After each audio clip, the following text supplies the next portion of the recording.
Cuidado com esse determinismo, porque esse determinismo é que está fazendo da igreja brasileira essa porcaria. Porque essa história de Deus estar no controle significa que se eu pequei é porque Deus quis que eu pecasse.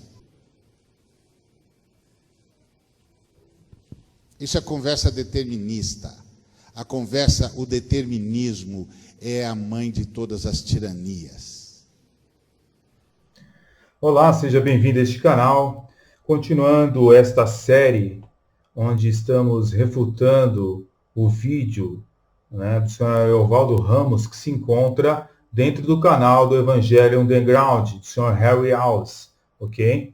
A Bíblia diz em 2 Pedro, capítulo 3, versículo 16, falando isto, como em todas as suas epístolas, dentre as quais há pontos difíceis de entender, que os indoutos e inconstantes torcem, e igualmente as outras escrituras para a sua própria perdição. Ou seja, a Bíblia diz aqui que os indoutos, aqueles que não são doutores na palavra, e aqueles que são inconstantes na palavra de Deus, eles torcem a Bíblia para a sua própria perdição. É a Bíblia que está dizendo, que existem pessoas que, mesmo com a Bíblia na mão, elas não vão herdar a salvação. Não é isso que diz a palavra de Deus? É isso que diz a palavra de Deus.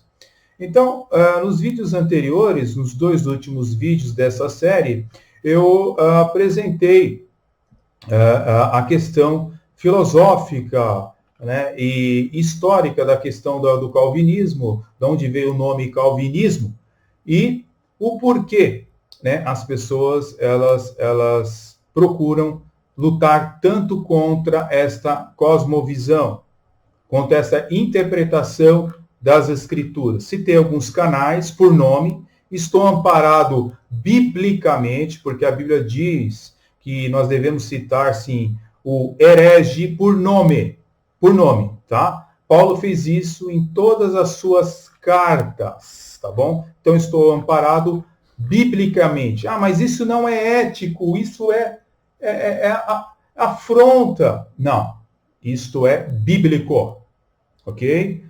Inclusive, nós, teólogos reformados, somos citados por nome. Somos citados por nome. Então, não é questão de vingança, é questão de Bíblia. A Bíblia me ampara que eu posso realmente citar por nome aquele que não entende os desígnios de Deus.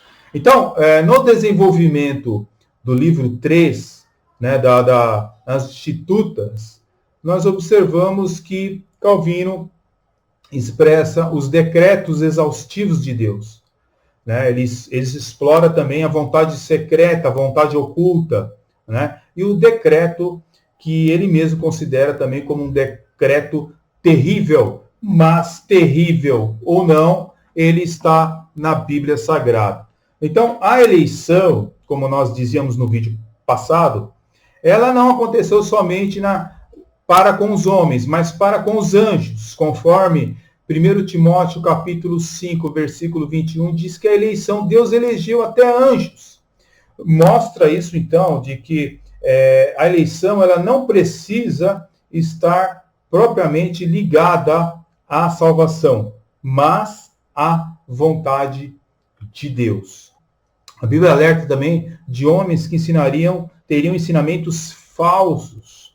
Mateus capítulo 7, versículo 15, Jesus fala sobre os lobos vestidos de ovelhas, e por aí vai indo. Mas também a Bíblia fala também sobre a soberania absoluta de Deus. Soberania absoluta de Deus. Está em Romanos 11, 33, Apocalipse capítulo 4, verso 11, Jeremias 10, verso 16, e por aí vai indo. O que nós não devemos ter em nossa vida cristã é uma iconolatria, por exemplo. Iconolatria ou seja, adoração de imagens e símbolos e também de pregadores. Então, se você que saiu do sistema religioso, diz que agora entrou no Evangelho Underground, e tem os estudos do Evangelho Underground, e você achou agora, né, o Santo Graal, cuidado, meu querido, porque nem sempre tudo que reluz é ouro, tá bom? Nós temos que ter um conhecimento exato de Deus, porque podemos nos perder e perder principalmente a salvação da nossa alma. João capítulo 17, verso 3 diz e nos alerta para que nós venhamos a conhecer o Deus verdadeiro. Então, queridos, de certa forma, é cognoscível, né, que nós tenhamos um conhecimento exato de Deus. E sobre essa questão de determinismo e fatalismo, né, do qual o evangelho monergístico ou apelidado calvinismo é chamado de fatalismo, nós devemos ver se essas fontes, né, do qual eles exploram, esses canais anticalvinistas, livros anticalvinistas, se realmente procede, né?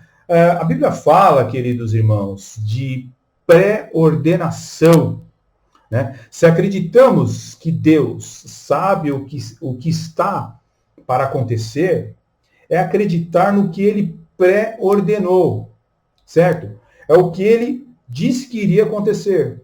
É só você ver o livro de Apocalipse. É um livro totalmente pré-ordenado, certo? Deus estabeleceu totalmente o futuro, mas não só ali no livro do Apocalipse, em toda a história do mundo, tá? Então, Deus saber de antemão o que vai acontecer em tudo, em todas as coisas, isso é uma determinação, sim, uma determinação bíblica, do qual o calvinismo é acusado. Existem definições sobre o que é determinismo e fatalismo. Eu vou fazer uma definição rápida do que seria determinismo. Então, determinismo é a teoria segundo a qual todos os acontecimentos no mundo finito devem ser causados por um estado de coisas anterior. Ou seja, não há quaisquer acontecimento que não sejam causados. Opõe-se, logicamente, ao indeterminismo, frequentemente confundido com fatalismo. Ok? Já o fatalismo. O que é o fatalismo do qual Harry Alves, né, CACP, livros da reflexão acusam o calvinismo de fatalismo? O que é fatalismo?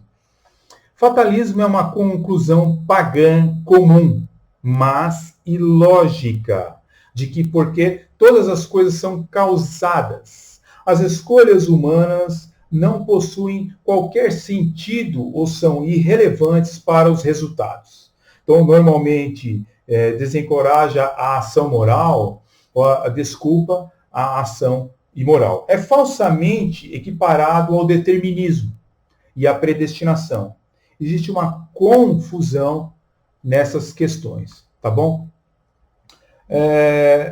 Eu tenho um livro aqui do pastor, saudoso pastor, que me deu aula, inclusive, pastor Severino Pedro da Silva, né, pastor da Assembleia de Deus, saudoso pastor, onde no seu livro, na página, o livro A Doutrina da Predestinação, na página 56 e 57, ele explica, né, o que seria o fatalismo e determinismo do ponto de vista arminiano.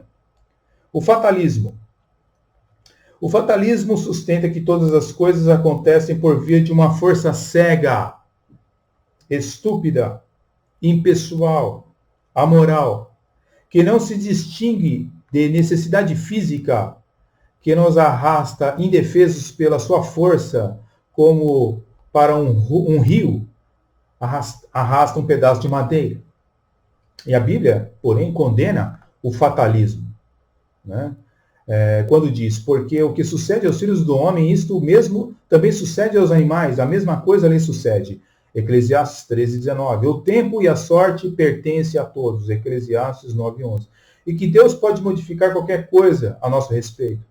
Segundo Reis, capítulo 20. Então, o pastor Severino Pedro, ele acertadamente explana o que é fatalismo. Fatalismo é isso. É uma força cega, estúpida, impessoal, que faz com que as coisas aconteçam. E, logicamente, que não é o calvinismo, né? Porque o calvinismo crê num Deus pessoal. Um Deus que decreta, que tem a sua vontade, que tem o seu querer, que é totalmente diferente de fatalismo. O determinismo, porém, quando o pastor Severino Pedro chega no determinismo, ele erra no final da sua interpretação. A doutrina do determinismo prende-se a um conceito filosófico que nega o livre-arbítrio. E, de fato, não é somente um conceito filosófico, é um conceito bíblico. Existe uma chamada na Bíblia, mas não quer dizer que você tenha o livre-arbítrio. Você tem liberdade, o que é diferente de livre-arbítrio. Tá? Então, a doutrina do determinismo, ele está explicando o que é determinismo.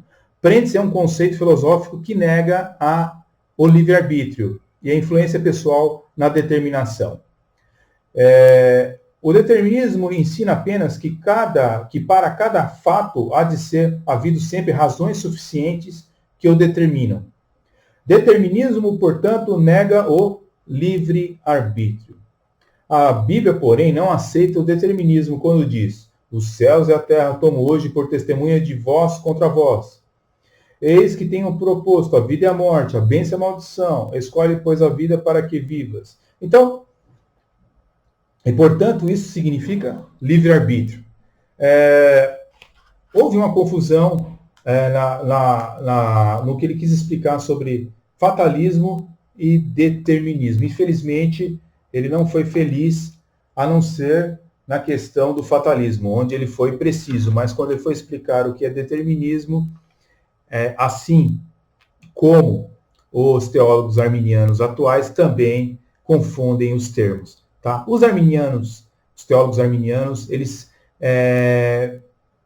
não sabem discernir entre determinismo pagão e determinismo bíblico. Tá? Se você querer abrir-se para uma heresia estoica, tá? Você tem algo diferente do que a Bíblia mostra. E é justamente isso que Calvino combatia ali na sua Institutas. Né? Toda seita, é bom frisar, ela é indeterminista. Tá? Ela é indeterminista. Então é bom que você saiba que Deus está, sim, no controle de todas as coisas. Tá bom? Já o senhor Ariovaldo Ramos, ele diz nessa passagem do vídeo lá do canal Evangelho Underground que Deus não está no controle de todas as coisas. Dá uma olhada. Essa pergunta aqui, Pastori, é uma pergunta que muitos fazem essa pergunta. Diante de tudo que você falou, como explicar que Deus está no controle? Deus não está no controle do mundo, Deus está no controle da história da salvação e interfere todas as histórias paralelas para impedir que a história da salvação corra risco de continuidade.